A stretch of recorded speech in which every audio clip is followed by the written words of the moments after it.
আমার রবিবারের দিনটা শুরু হয়েছিল একটু অলসভাবেই।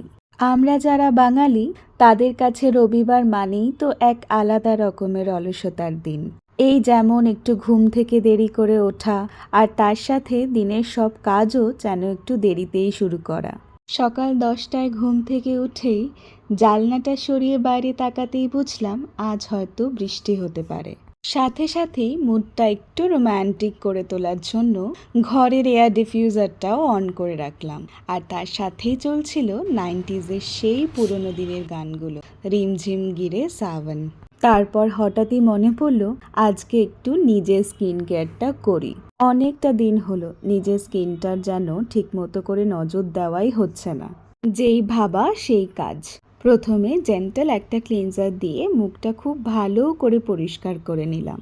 আমার যেহেতু ভীষণ সেন্সিটিভ স্কিন, তাই জন্য আমি সব সময় ইউজ করি এই সেটাফিলের ক্লিনজারটা। তারপর ভালো করে মুখটা ধুয়ে ডট অ্যান্ড কির এই ক্লে মাস্কটা আমি মুখে লাগিয়ে প্রায় 15 মিনিট মতো বসেছিলাম।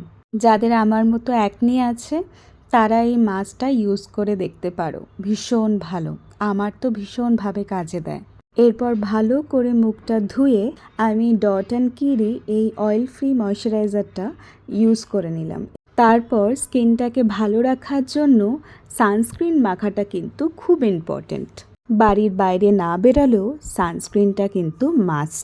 ব্যাস, সবশেষে একটা লিপ বাম লাগিয়ে আমার রবিবারে স্কিন কেয়ার রুটিনটা কমপ্লিট করেছিলাম।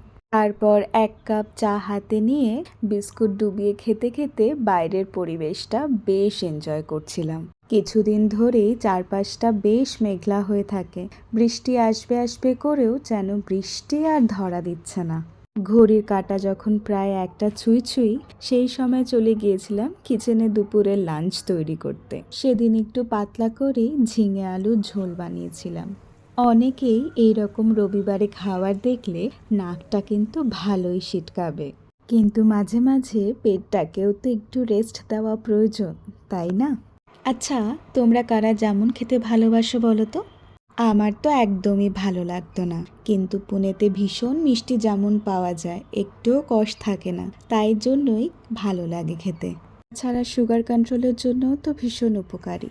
সব কাজ শেষ করতে করতে কখন যেন বিকেল গড়িয়ে সন্ধে নেমে এসেছিল।